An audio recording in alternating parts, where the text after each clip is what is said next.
नमस्कार, news capital express देख रहे हैं आप। मैं हूं आपके साथ गुंजन। भाजपा प्रदेश कार्यालय में अनंत चतुर्दशी के दिन गणेश विसर्जन किया गया, हवन भी किया गया। प्रदेश अध्यक्ष बीडी शर्मा समेत कई नेता उपस्थित रहे। हवन में हवन पूजन के बाद प्रसाद वितरण कार्यक्रम भी किया गया। फिर गणेश जी की प्रतिमा को विसर्जन किया गया।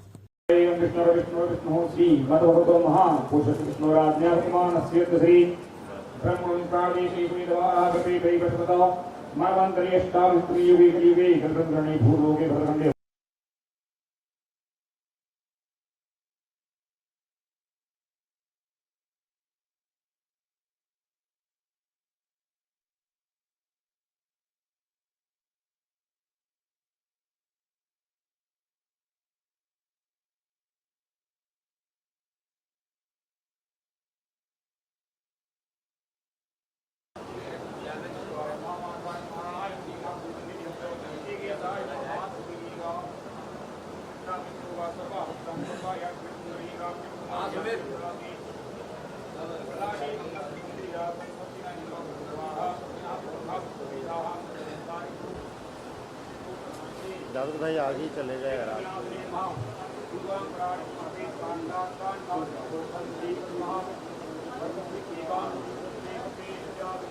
जिम्मेदारी तो भारतीय जनता पार्टी एक परिवार है और यहाँ राज्य नहीं होते हैं, एक परिवार के सदस्य हैं।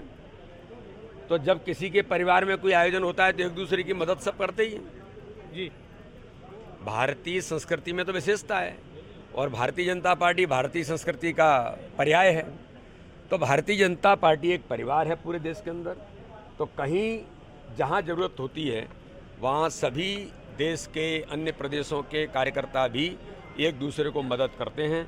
तो भारतीय जनता पार्टी का इतना बड़ा महाकुंभ है, इतना बड़ा महाअभियान चुनाव का है, उसमें अन्य प्रदेशों के भी हमारे कार्यकर्ता, वरिष्ठ कार्यकर्ताओं का मार्गदर्शन और उनका सहयोग मध्य प्रदेश की भारतीय जनता पार्टी को मिल रहा है। ऐसे प्रमुख लोग आए हैं और उन सब लोगों को भारतीय जनता पार्टी मध्य प्रदेश ने धन्यवाद भी दिया है कि उनका सबका सहयोग हम सबको मिल रहा है। लेकिन सर कांग्रेस कह रही है कि नेताओं को कमी पड़ सर क्या पूरे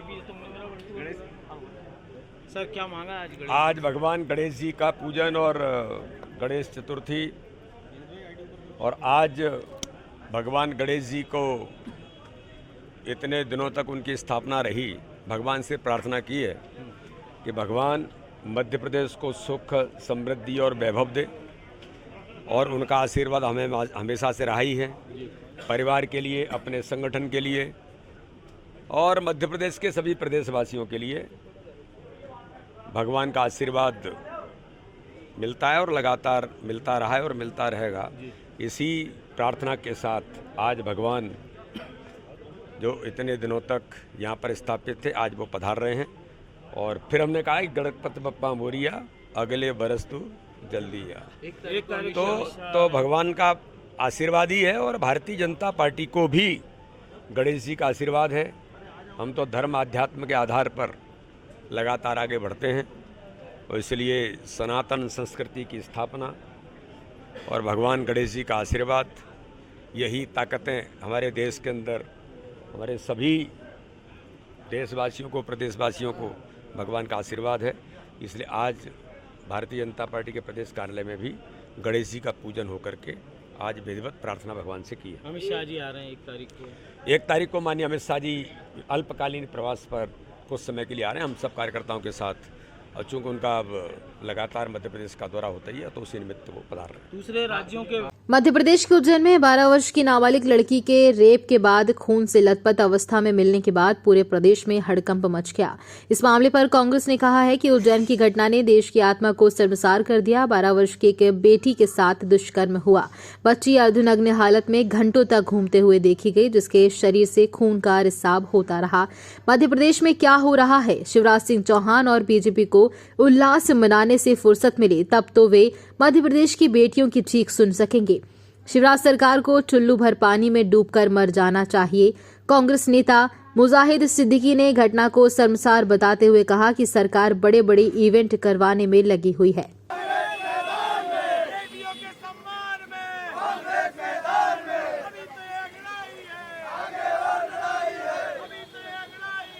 आगे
सीधी जिले सहित प्रदेश में जन आक्रोश यात्राओं का दौर चल रहा है। कांग्रेस के शीर्ष नेतृत्व से लेकर प्रदेश के आला कमान द्वारा ये कहा गया है कि इस बार 2023 के विधानसभा चुनाव में युवा चेहरों को दायित्व दिया जाएगा।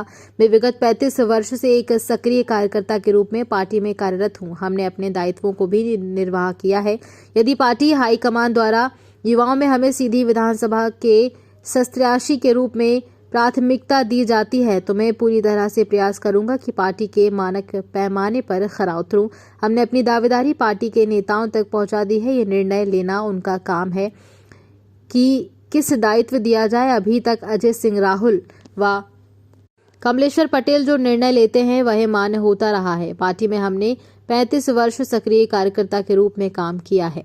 आक्रोश यात्रा लेके सीधी में आए थे और आप लोगों ने भी बयान दिया होगा, उनकी स्पीच भी सुनी होगी कि यह यात्रा कांग्रेस के प्रचार प्रसार और जनता के आक्रोश के बीच में जनता के बीच में जाने के लिए है। जनता को एक अपने दल की तरफ, अपने इस शिवराज सरकार के खिलाफ अपनी तरफ जोड़ने के लिए, ना कि किसी टिकट की दावेदारी या कि टिकट का मापदंड इससे तय होगा।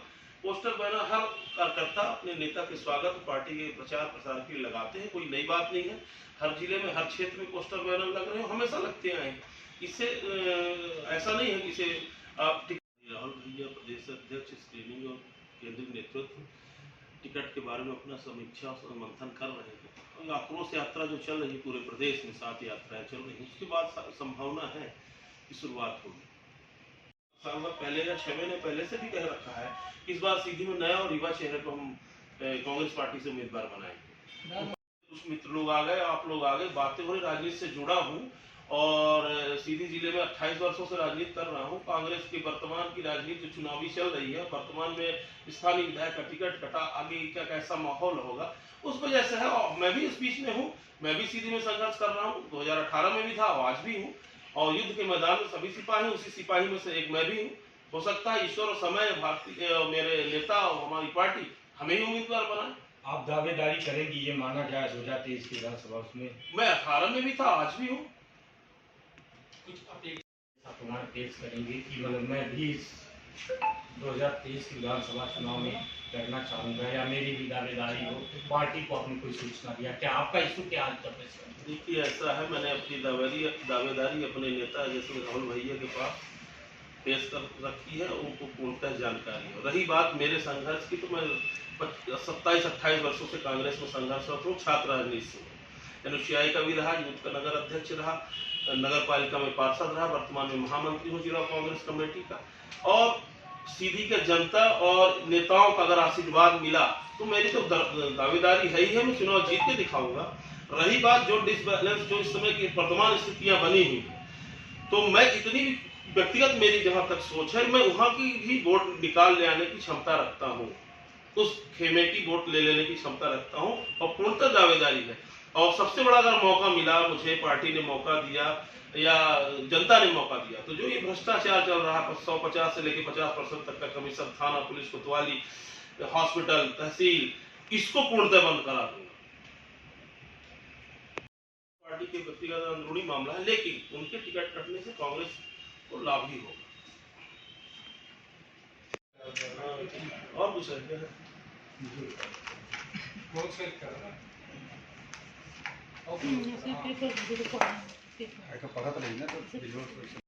थी, आज भी है और सभी को जानकारी में है। आम जनता, हमारी नेता और हमारी पार्टी, हमारे दल के लोग आप सभी जानते हैं।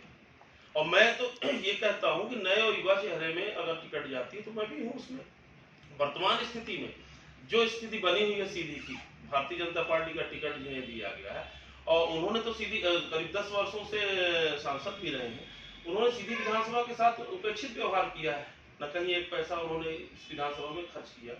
और कई मुआवजे और रेलवे लाइन की जो बात कही तो वो भी समय से नहीं है। लोग मुआवजे और अपने नौकरी के लिए भटक रहे हैं। सीधी सिंगरौली की रोड आपको देखने को मिल रही, 6 से 7 बार शिलान्यास हो रहा है। तो ये सब बातें हैं, जनता के बीच जाएंगी और उनके पार्टी अगर हमें उतारती है, कई लोग अगर हमें उतारती मुंह तोड़ जवाब देंगे। और यहाँ तक कि जो डिसबैलेंस उधर का है उसके तक वोट खींच के लाने की क्षमता रखता हूँ। केंद्रीय नेतृत्व जब तक किसी को टिकट नहीं मिलती किसी भी दल में, और उसके लिए दावेदारी करना, उसके लिए संघर्ष करना और अपने को काबिल समझना हर व्यक्ति की स्वतंत्रता है, सबको करना चाहिए, अच्छी बात है। और किसी भी दल में, किसी भी क्षेत्र में हर वर्ग जाति और सामाजिक समरसता को ही राजनीति कहते हैं। सबको लेके चलना पड़ता, सबको अपनी दावेदारी पेश करने की स्वतंत्रता और करना चाहिए। ये किसे मिलेगी, कब मिलेगी, ये हमारे नेता आदरणीय राहुल भैया जी हैं, प्रदेश अध्यक्ष कमलनाथ जी हैं, कमलेश्वर जी हैं, ये सब लोग आपस में चर्चा करेंगे कौन चेहरा उनके लिए उपयुक्त होगा इस वर्तमान परिस्थिति में, जो कांग्रेस पार्टी को विजय दिला सके, उसे बिल्कुल टिकट देंगे। चंदेरी बजरंग अखाड़ा दिल्ली दरवाजा समिति के नेतृत्व में प्रतिवर्ष की भांति इस बार भी विराट दंगल का आयोजन दिनांक 27/9/2023 को नगरपालिका कैंपस में किया गया। अखाड़ा समिति के संयोजक अनिल पहियार ने बताया है कि अलग अलग शहरों बुधनी, सीहोर, तेंदुखेड़ा, गेहूंखेड़ा, सिरोंज से महिला पुरुष पहलवान और स्थानीय पहलवान शामिल हुए। अलग अलग उम्र के आधार पर कैटेगरी बनाए गए थे। महिला पहलवान खुशी, भारती पुष्पा, रेसलर खुशी और भारती की कुश्ती बराबरी पर रही, जिससे उन्हें संयुक्त विजेता घोषित किया गया। वहीं दूसरी कुश्ती खुशी बुद्री और स्थानीय पुरुष पहलवान गेलू कुशवाहा के बीच हुई, उसका भी कोई फैसला नहीं हो सका। वहीं महिला पहलवान पुष्पा को कोई भी बराबरी का पुरुष पहलवान जोड़ का नहीं मिला और जब महिला पहलवान खुशी और राष्ट्रीय पहलवान पुष्पा विश्वकर्मा के बीच खिताबी मुकाबला हुआ तो दर्शकों ने दोनों पहलवानों का हौसला अफजाई किया। नजदीकी मुकाबले में पुष्पा विश्वकर्मा ने महिला वर्ग का खिताब जीता। सभी पहलवानों पर नगद इनामी राशि दी गई थी और उन्हें नगद राशि के साथ शील्ड कप प्रदान किए गए। पुरुष वर्ग में खिताबी मुकाबला जयसिंह गेहूंखेड़ा और पवन बुदनी के बीच हुआ, जिसे जयसिंह कुशवाहा ने जीतकर खिताब पर कब्जा किया, जिन्हें नगद पुरस्कार 15,000 रुपए और खिताबी कप नगरपालिका अध्यक्ष संतोष दशरथ कोली, मोनू रंगरेज, सीताराम पार्षद ने प्रदान किया। आज इस विराट दंगल के मुख्य अतिथि उद्योगपति अनिल रेकड़िया, संतोष दशरथ कोली, जैनिश रोकड़िया, मोनू रंगरेज, पार्षद राजीव सिहारे, उपाध्यक्ष नगरपालिका पीयूष बुंदेला, पार्षद उदय प्रताप सिंह चौहान थे। इस दंगल के मैच रेफरी पूर्व दंगल चैंपियन पहलवानों का उत्साहवर्धन कर रहे थे।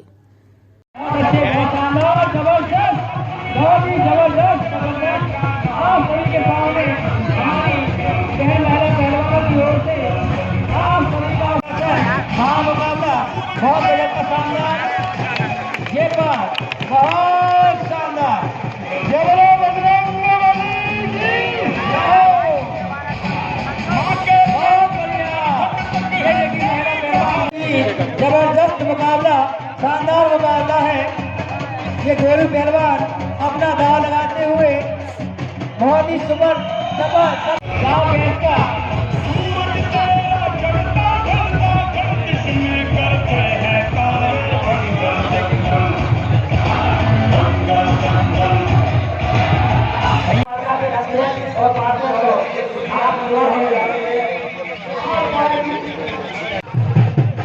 बहुत बढ़िया, बहुत अच्छे, बहुत शानदार, जबरदस्त मुकाबला हमारी महिला पहलवान की ओर से।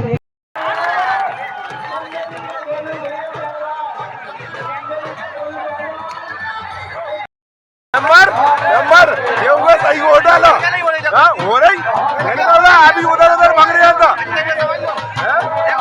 वो बहन का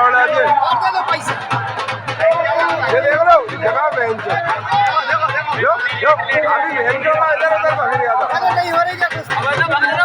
अभी इधर उधर भाग रहा था क्या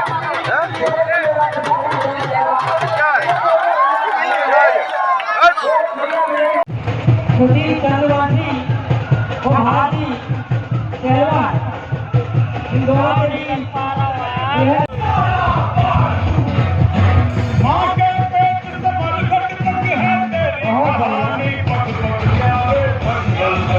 विद्युत मंडल कर्मचारी संघ यूनाइटेड फोरम और अभियंता संघ के द्वारा आज शक्ति भवन में जोरदार प्रदर्शन किया गया। इस मौके पर यूनाइटेड फोरम के पदाधिकारियों ने मुख्यमंत्री के नाम अपनी मांगों का ज्ञापन भी विद्युत अधिकारी को सौंपा। विद्युत कर्मियों ने बुधवार को सांकेतिक हड़ताल की भी घोषणा की है। विद्युत कर्मियों का कहना है कि कर्मचारी दिन रात मेहनत करते हैं और अपनी जान को जोखिम में डालकर विद्युत व्यवस्था बहाल रखते हैं। बावजूद इसके सरकार ने इनकी ओर कोई भी ध्यान नहीं दिया है। जबलपुर से वाजिद खान की रिपोर्ट।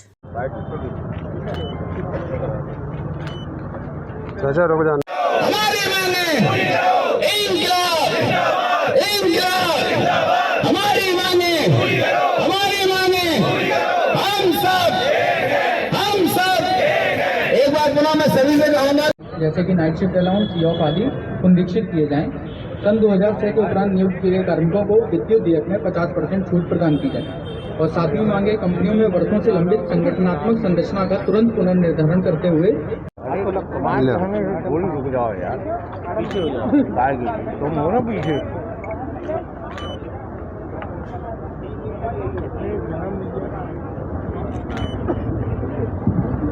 इंकलाब जिंदाबाद, इंकलाब जिंदाबाद, हमारी मांगे जो हम लोगों ने यहाँ पे ज्ञापन दिया है माननीय मुख्यमंत्री जी के नाम पे, हम काफी समय से लगातार उपेक्षा के शिकार हो रहे हैं और हम लोगों ने देखा कि विद्युत कर्मचारियों की लगातार उपेक्षा की जा रही है। जब भी हम कोई आंदोलन या धरना प्रदर्शन करते हैं तो हमें झूठे आश्वासन देके हमारी जो व्यवस्था है उसको छिन्न भिन्न कर दिया जाता है। उसके बाद फिर कोई हमारी सुनवाई नहीं होती है और हम लोगों को काफ़ी दिन से प्रताड़ित किया जा रहा है और इस कारण United forum for power employees एवं अभियंता संघ द्वारा कल 1 दिवसीय का कार्य बहिष्कार किया गया है, जो कि सांकेतिक रहेगा। उसके बाद यूनाइटेड फोरम द्वारा 2 अक्टूबर से मौन धरना और अनिश्चितकालीन हड़ताल पे हम लोग जाने के लिए बाध्य होंगे अगर सरकार ने हमारे साथ सुनवाई नहीं की, हमारी मांगों पे विचार नहीं किया तो। आपका नाम? एस के पचौरी, कंपनी संयोजक, United forum for power employees, Jabalpur.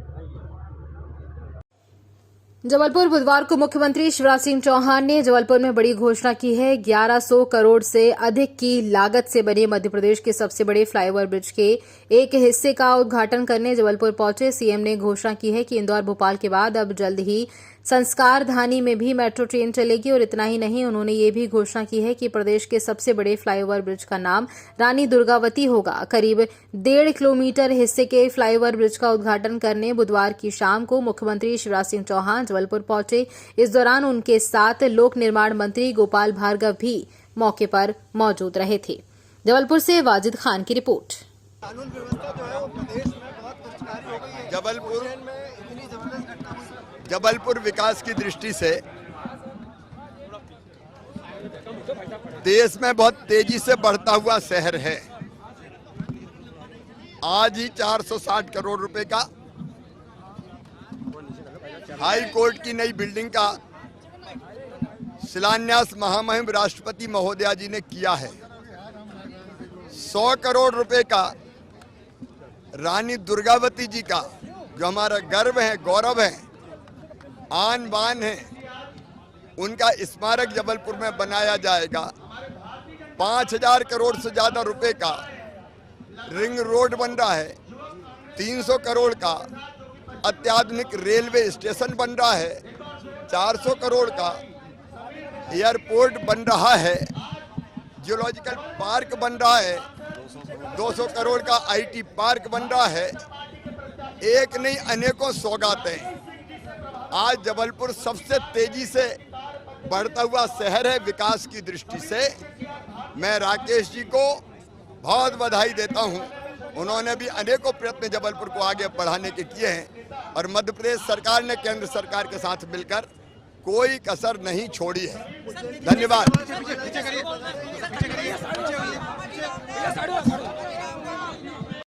Jabalpur Lok Sabha में मुख्य सचिव और जबलपुर लोकसभा सांसद राकेश सिंह को जबलपुर की पश्चिम विधानसभा भाजपा का प्रत्याशी बनाया गया है, जिसके बाद से ही जबलपुर में कार्यकर्ताओं में एक नया जोश देखा जा रहा है। जहां दिल्ली से जबलपुर पहुंचे सांसद राकेश सिंह का डुमना एयरपोर्ट में कार्यकर्ताओं ने भव्य स्वागत किया। वहीं जबलपुर पहुंचने के तुरंत बाद सांसद राकेश सिंह मां नर्मदा का आशीर्वाद लेने गौरी घाट नर्मदा तट पहुंचे और मां नर्मदा का पूजन अर्चन सांसद राकेश सिंह के द्वारा किया गया। जहां इस मौके पर बड़ी संख्या में भारतीय जनता पार्टी के कार्यकर्ता मौजूद रहे। वहीं सांसद राकेश सिंह ने पत्रकारों से चर्चा करते हुए कहा कि पार्टी के द्वारा जो उन्हें आदेश मिला है उसका वह पालन करते हुए विधानसभा चुनाव लड़ेंगे। पार्टी ने उन्हें एक जिम्मेदारी सौंपी है जिसको वह निभाएंगे और प्रदेश में और देश में भारतीय जनता पार्टी की डबल सरकार प्रदेश हित में बनाने के लिए भाजपा का प्रत्येक कार्यकर्ता कार्य करेगा। जहां उन्होंने कहा कि जिस प्रकार से भाजपा नेतृत्व के द्वारा सांसदों और केंद्रीय मंत्रियों को टिकट दी गई है उसके लिए साहस चाहिए जो कि कांग्रेस के पास नहीं है और भाजपा के कार्यकर्ता नेतृत्व की बात मानते हैं और जिस प्रकार से नेतृत्व के द्वारा जो भी काम किसी को भी बोला जाता है वह अपनी जिम्मेदारी समझकर करता है। वहीं उन्होंने कहा कि जबलपुर की 8 विधानसभा में भारतीय जनता पार्टी की जीत सुनिश्चित करने के लिए भारतीय जनता पार्टी का प्रत्येक कार्यकर्ता कार्य करेगा और मध्य प्रदेश की सभी सीटों में भाजपा की जीत होगी। वहीं उन्होंने कहा कि मध्य प्रदेश में कांग्रेस की 14 महीने की सरकार में आम जनता ने देखा कि प्रदेश में किस दौर से कांग्रेस की सरकार में गुजरा था। प्रदेश की जनता वह दौर फिर से नहीं देखना चाहती, इसलिए भारतीय जनता पार्टी को जनता अपना आशीर्वाद देगी। जबलपुर से वाजिद खान की रिपोर्ट। छोटू किनारे आओ तुम।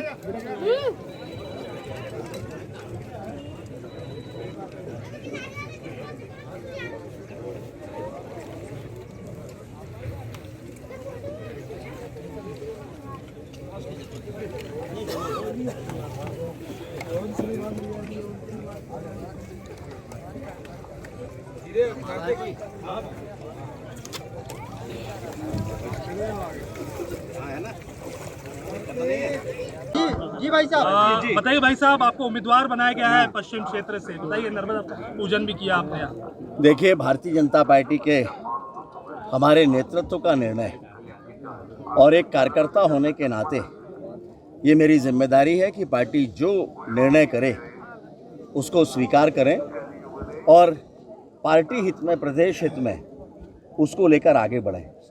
भारतीय जनता पार्टी ने मुझे पश्चिम विधानसभा क्षेत्र में भारतीय जनता पार्टी का प्रत्याशी घोषित किया है।